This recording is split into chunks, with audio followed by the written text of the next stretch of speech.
alqoritmlə bağlı olan belə bir sualdır. Çox sadə sualdır, amma diqqətli olmalısınız. Hər hansı necə bir sual olur, onun qurulmasında, yəni alqoritmin qurulmasında siz fiqurlardan düzgün istifadə etməlisiniz və lazım olan fiqurları mütləq orada yerləşdirməlisiniz. Unutmayacağımız birinci növbədə başlanğıc və son. Bunu heç vaxt unutmuruq. Və başlanğıc və sonu bu şəkildə başladırıq. Başlanğıcı yazdıq. Bundan sonra x daxil edəcəyik. Və həmin o x-in, gələk belə bir şey deyək. Baxın, paralelogramın içərisində yazırıq. Input ya da outputda bu şəkildə yaza bilərik. İndi x-i daxil etmişik. Bundan sonra bir şərt verəcəyik. Şərt verəcəyik ki, görəsən x 5-dən böyükdürmü? X 5-dən böyükdürsə, bura müsbəti qoyduq.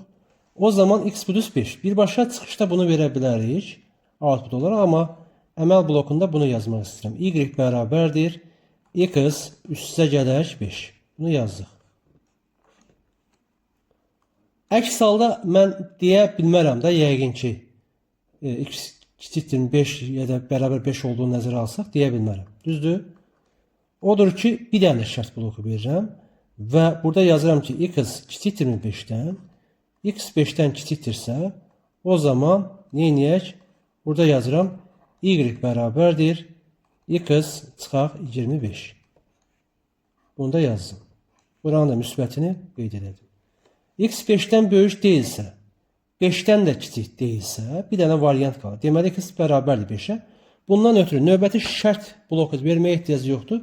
Elə bunun əks haldası yetərlidir. Burada da o zaman yazacağım ki, nə? Y bərabərdir x üstə gələk 12. Deməli, bu hal 5 olan haldır. Bunu da burada yazdıq. Bundan sonra, uşaqlar, neynirəm? Hər birindən gəldik. Bunları çəkdim bura. Və buradan da y-i çapa verirəm. Paralelogram qoydum və ən nəhayət bunu da sonlandırmış olduq. Aydındır. Əmin olun ki, düzgün fiqurları istifadə elədiniz və ardıcıllığı, uyğunluğu düzgün şəkildə yazdınız.